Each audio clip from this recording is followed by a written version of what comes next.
My name is Scott Bodle. I grew up here in Townsend. Not much to do in a small town. I mean, there was hardly nothing to do in a small town.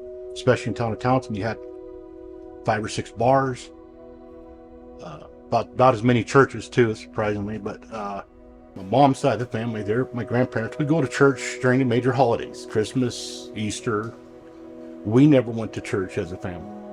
As kids, teenagers, we'd go down to a local bar that had video arcade games, because we had no arcades, no video games back then. So we go to arcade room, and that's where it was in a bar. So we got comfortable being in a bar. About 14, 15, the first time I tried alcohol, I started drinking pretty heavy at 16, 17, 18, 21. Clear up until about the time I met my wife, Jack. A few years go by, we get married. We were so poor. We lived out in the country, hardly any money, that we didn't have much for alcohol. We'd go out once in a great while to drink. I started making a little bit more money, get more secure in my job.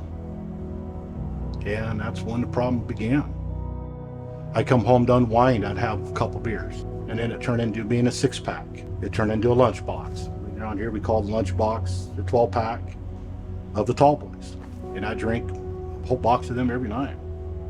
On the weekends I drink a lot more. I'd buy 30 racks. 5 or 6 years ago, he started drinking more and more, and his friends said, "Oh, that's normal." His high school friends, "That's normal." He'd drink a bottle of Jack and think he was Superman. I drink every day. I think about it at night. I'd save my money, just to make sure that I had my money to buy my alcohol. My son joined the military. Didn't really want him to go. He's my only son. The realization that my son was afraid to tell me he's going to join the military. I know why. I knew why. I was just trying to deny it.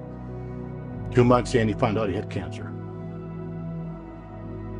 The best thing that happened in his life at this point was when he joined the military. Otherwise, we'd have never found it. And I found my old Bible. Started reading it. That Bible that I have is a friend of mine's dad was a preacher years ago. He gave it to me at a summer camp type thing. And that was the Bible that I looked into. Then one night it was a breaking point. I knew I had to change. And I couldn't do it on my own. And I was afraid to talk to anybody else about it, because that was my problem, not their problem. So I prayed on my knees at my lowest point.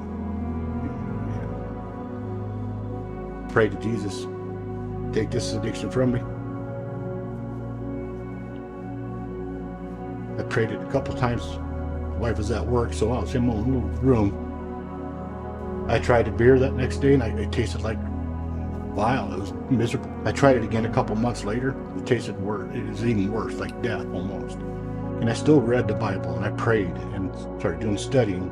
And It was almost like a switch. And he goes, "We need to find a church." We decided to come to Buffalo. I don't crave any of that other stuff anymore. Still praying to Jesus to keep this out away from me, and start helping me with my other sins. I'm a sinner, and without Jesus, I'd be going to hell. Without the grace of Jesus, I chose Jesus because I just couldn't do it on my own. Ain't no man could have helped me. I could have went to rehab. I could have been a bunch of other places. I'd have fell right back into the same spot. I know that he knows what we're thinking about it, what's truly in our heart. And that's why I went to Jesus. It's amazing what Jesus can do. It's amazing what that life book, that living book, can do. It took Jesus to change my heart. Don't wait. You don't know how long you have. You can't make it there on your own good works. No matter how good a person you think you are, or so you think somebody else is worse than you are, do what's best for you. And that is Jesus.